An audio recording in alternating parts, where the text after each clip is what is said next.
Hello everybody and welcome to episode 4 of the Malo Mart Mailbag, where you send us your questions and we answer them here in video form. The first question today comes from 99 Megster and asks, who are some of your favorite characters from any Zelda game? Well, my overall favorite character is probably gonna have to be Link. Mainly because, Link is the main character, you play as him, and you kind of are supposed to form as one character. Your personality is kind of supposed to be the same, and kind of manifest yourself in him, if you know what I mean. But if you mean side characters, by far my favorite side character is Midna from Twilight Princess. Mainly because I felt that as a side character, mostly in other Zelda games, they didn't really give them personalities or, roles that actually are significant in the story. But then Midna, she completely changed that. She has her own personality, she has her own problems. At the beginning of the game, she was independent too. She didn't really care about you. She took advantage of you and everything. I just really like that personality and the vibe that she gives off. And it really made her probably my favorite side character in all of Legend of Zelda. Another character I really like is Skull Kid from Majora's Mask. I don't know what really kind of makes me attached to him. Maybe it's just the childhood feelings in him, but I don't know. I just felt that he was really creative the way that the creators made him. Second question comes from Brit and asks, what is your favorite glitch from any Zelda game? Well, I'm not really big on glitches. I personally don't like glitching or, modding or any kind of thing like that. But there's one glitch that, or I believe it's a glitch, it's the Unicorn Fountain from Ocarina of Time. If you don't know what that is, you can just look it up somewhere in YouTube. They have it. It's where I first saw it. And it's actually really interesting. There's a hole, I think, at the bottom of Zora's domain when you're an adult, so it's completely frozen over. You could use a glitch to get down there and go into the hole. And it leads into this whole other, kind of like a mysterious fairy-ish place, thus giving it the name Unicorn Fountain. And I think it has a statue of an actual unicorn in it. I just found that really interesting. Apparently it's part of, it was gonna be something from the original game, but the creators kind of just took it out last second, and maybe some remains of it ended up in the game. But I found that really interesting. I personally never done it, but I saw some videos on it on YouTube, and I don't know, it's probably my favorite glitch. Third question comes from Akira1996 and asks, have you heard, seen any of the Zelda lyrical videos? And if so, which do you like best? I personally like the Song of Healing's lyrics. They seem to be widely liked, and certain lyrics for Midna's theme, and certain lyrics for Midna's Lament. Honestly, if you want me to be completely honest, I'm not really big on Zelda lyrical videos, and if you don't know what I'm talking about, I mean, I'm pretty sure this is what they mean. How there's Zelda songs, and then some people kind of add lyrics to them and sing to them. You find some videos like that on YouTube somewhere. Personally, I don't really like that because each Zelda song kind of gives you its own feeling to it, and the feelings are actually usually different for everybody else, judging by what they went through when they used to hear them.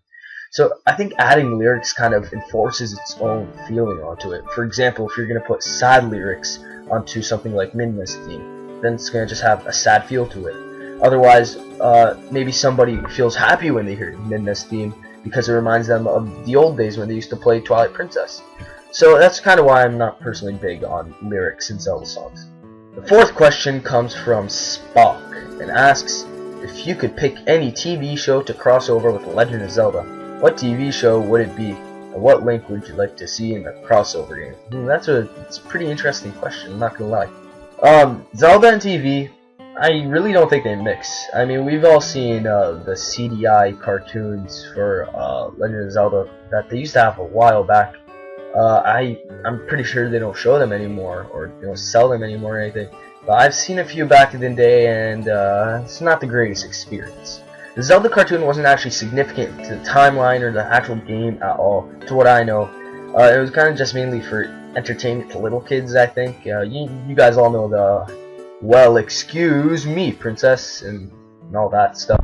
But yeah, I think it would be really funny if somebody kind of did an abridged series of Zelda, kind of as a sitcom style. I think that would be hilarious. I'd watch it. And the last question today comes from Red Bomber X, a friend of mine. He's asked a question here before, but he has a really good question right here, and asks, what are your opinions on the new Zelda 3DS game? I feel that it's a bit gimmicky with the wall thing, but other than that, sequel to Link to the Past seems pretty epic. Well, the new Zelda 3DS game, I saw a trailer a while back when it first came out, and then they showed it again at E3, I think yesterday it was. And honestly, I love it. Zelda 3DS, a sequel to A Link to the Past, I think it's absolutely genius, especially with the fact that they're using the same overworld. I don't know if they're using the same levels. Obviously, they're going to be changing things up a bit with the new wall ability thing or whatever that is.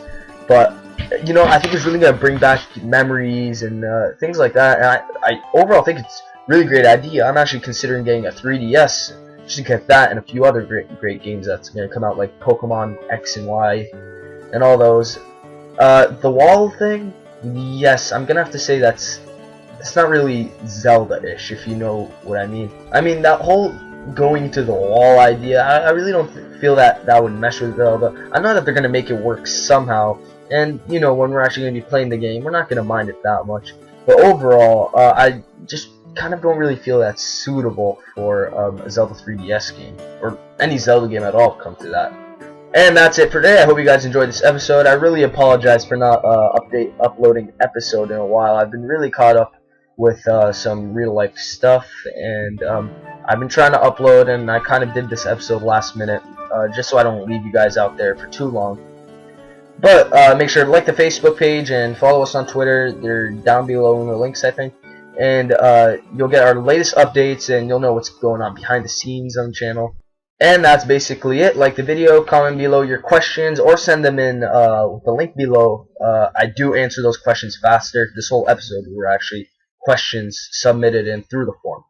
Send in your questions, and that's about it. See you for now.